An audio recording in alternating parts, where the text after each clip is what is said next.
Meet Sarah Moore. Sarah is a bioengineer. That's where the study of biology and engineering come together. So my name is Sarah Moore. I work at Smith College, where I'm an assistant professor in the engineering department. One part of Sarah's research is looking at ways to engineer proteins that can improve medicine for treating cancer. For Sarah, doing this research means she faces challenges every day, but she's used to that. She's been dealing with challenges since she was 5 years old. That's my current soccer team. So there was some early game when I took a full soccer ball to the face. There was a period of time after that I only wanted to be goalie because I wanted to be able to catch the ball.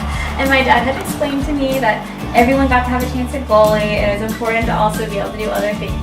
And eventually I listened, and I decided that I did like playing things other than goalie. Sarah was able to get past her fear and face the challenge of playing other positions on the team. And she learned to think about other people's needs, not just her own. So that's me with my grandfather, Dino. That's on our family farm. It's a cattle farm in central Illinois. And one of the family activities we would sometimes do, we have to move the cattle. And the pastures were not always connected. And so that would mean we'd have to move this herd of cattle through the streets of a small town called Behinda. Cattle would have to go through the streets, past people's houses, to get to the next pasture. Everyone's job was to keep the cattle out of the yards of the neighbors.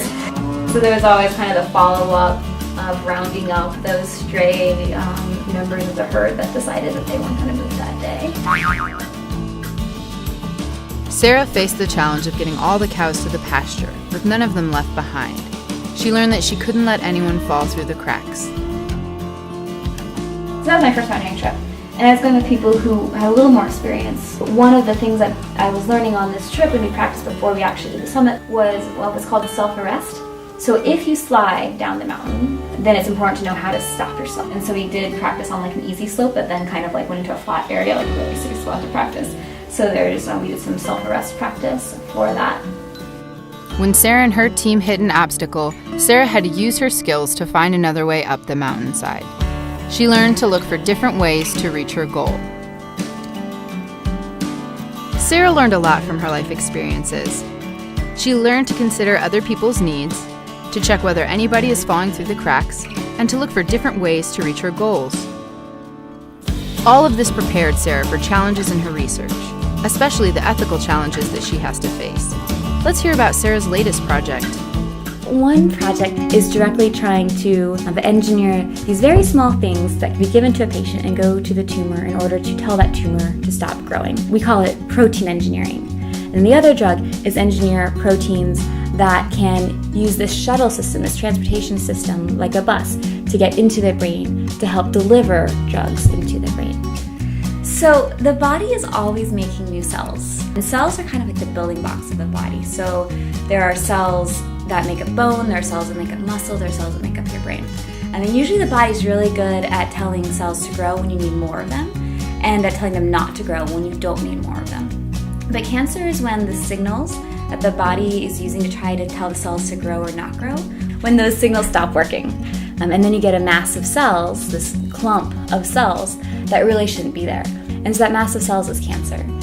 And so when we're trying to treat cancer, what we want to do is somehow get rid of that mass of cells, stop them from growing, so that the body can function normally and the cells will only grow when they should and not grow when they should not. When Sarah chooses what project to work on, she has a difficult ethical choice to make. She could focus on a project that is very new and advanced and could even change the field of medicine, but she wouldn't be sure that it would be successful or help a large number of people. Or she could choose a project that's safe because she knows it will be successful, but it may not make any significant medical advances. So whenever I'm facing an ethical dilemma, I take a step back. And I first think about what are the possible positive consequences and what are the possible negative consequences.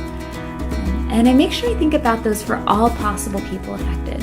So thinking about all the different stakeholders involved. Are there potential negative consequences for someone who may not be in the conversation right then that we really should consider? And so then sometimes if there's a negative consequence that's really big, you really have to stop what you're doing and think about, well, maybe we shouldn't do this. But even then, sometimes the goal, what you're trying to achieve, would be a really positive outcome.